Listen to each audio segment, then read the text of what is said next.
Para bang ang buhay natin dito lang sa mundo. Yun ang misassessment ng tao. Habang nabubuhay siya sa mundo, puro lang sa mundo ang kaisipan niya.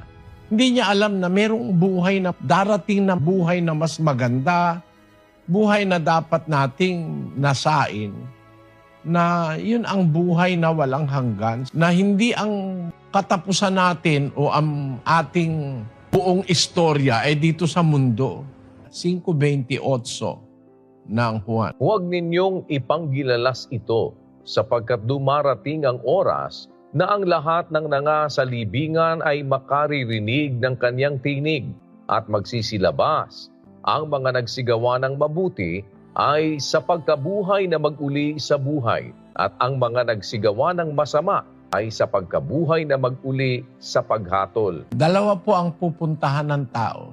Ang gumawa ng mabuti, mabubuhay na mag-uli sa buhay na walang hanggan. At ang nagsigawa ng masama sa pagkabuhay na mag-uli sa paghatol.